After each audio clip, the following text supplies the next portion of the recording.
ہے کہ ہم اکثر دیکھتے ہیں کہ خواتین اپنا زیادہ سے زیادہ وقت پکوان میں گزارتی ہے، تو میں یہ جاننا چاہوں گی کہ محمد صلی اللہ علیہ وسلم کے زمانے میں صحابیات افطار اور سحر کیسے کرتی تھی اور صحابیات کیا کرتی تھی؟ وعلیکم السلام ورحمۃ اللہ وبرکاتہ. بہن نے بڑا اہم سوال کیا ہے ماشاءاللہ. وہ یہ کہ اکثر ہم دیکھتے ہیں رمضان میں عورتیں سحری افطار میں پکوانوں میں زیادہ سے زیادہ اپنا ٹائم بتاتی ہیں، اور اس کے اوپر ان کا ایک ماشاءاللہ ایک جملہ بھی ہوتا ہے. بہن انشاءاللہ پہلے سن لیجیے آپ لوگ. ایک عام جملہ بھی ہوتا ہے کہ بھائی یہ بھی تو عبادت ہے.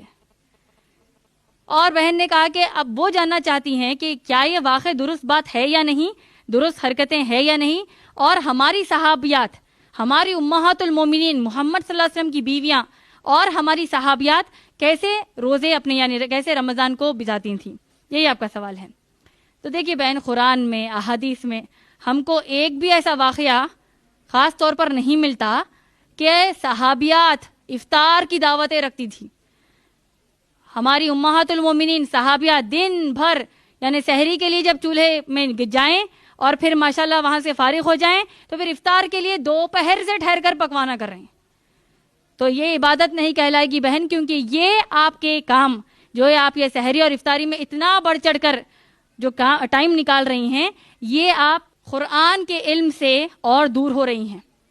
تو صحابہ صحابیت کے لیے افطار سحری کیا تھا؟ دیکھیے کھجور، پانی، چھوٹا موٹا اپنا کھانا، جس طرح ہم 3 وقت کھاتے ہیں تقریباً، اسی طرح سحری میں تھوڑا کھا لیا، پوری افطاری کے ٹائم 1-2 کھجور کھا لیے.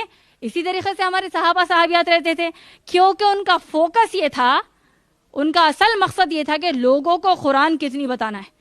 لوگوں کو ہر اعتبار سے اللہ کے نبی صلی اللہ علیہ وسلم نے کہا بلغوا انی ولو آیا، اگر تم کو میرے بارے میں ایک بات بھی معلوم ہو جائے تو دوسروں کو بتاؤ جس کو وہ بات معلوم نہیں ہے.